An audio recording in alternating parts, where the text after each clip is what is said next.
अस्सलाम वालेकुम। मैं उम्मीद करता हूँ मेरे सब बहन भाई ठीक ठाक होंगे। तो आज का व्लॉग शुरू करते हैं मेरे दोस्तों।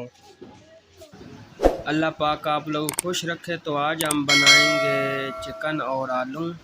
तो रेसिपी शुरू करते हैं। मेरे 2 चम्मच घी डालना है इसमें। अब हमारा घी गर्म हो गया तो इसमें डालेंगे प्याज।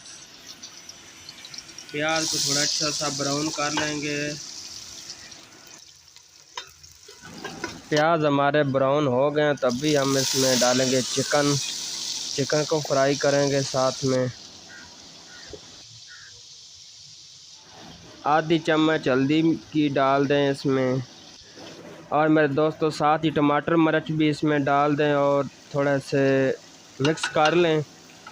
और उसके बाद नमक मिर्च डालते हैं इसमें।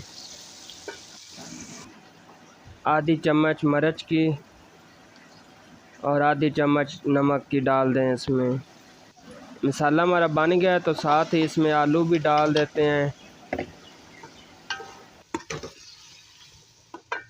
और थोड़ा सा इसमें सूखा धनिया भी डाल दें, थोड़ा टेस्ट होता है अच्छा जी। तो दोस्तों हांडी हमारी तैयार हो गई है अभी।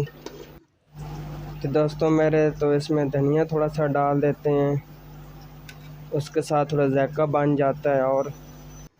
और थोड़ा टेस्टी के लिए गरम मसाला भी डाल दें इसमें जी। तो दोस्तों हमारी वीडियो अच्छी लगी हो तो लाइक और सब्सक्राइब जरूर कर देना। तो इंशाल्लाह मिलते हैं एक नई वीडियो के नाल। सानू दिओ इजाज़त। पाकिस्तान जिंदाबाद। सानू दुआ में याद रखना।